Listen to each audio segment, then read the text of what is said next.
For the first time in history, the duration of Assembly budget session is reduced to just 2 days in view of COVID-19.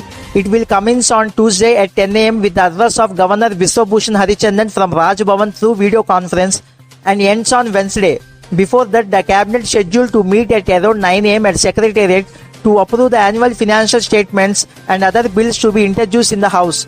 The sources in the Secretariat informed that the estimated budget for the entire financial year from April 1st, 2020 to March 31st, 2021 would be around rupees 2.4 lakh crore, but declined to inform the action figures. It is worth mentioning that the interim budget introduced through the ordinance for the first quarter was nearly rupees 71,000 crore. It is calculated for 4 quarters by multiplying with 4. Then it would come around 2.8 lakh crore. But the officials explained that even though the government expected to like the duration, the promulgation of the ordinance, the present financial budget will be depend on many other factors including the COVID-19 pandemic. Due to the widespread pandemic, the state government expecting the low revenue from last 2.5 months.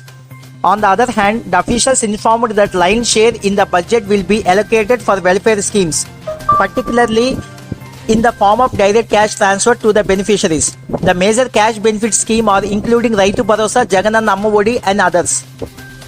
Apart from that, expenditure on salaries and wages also increased in the budget when compared to the previous budget. Officials informed.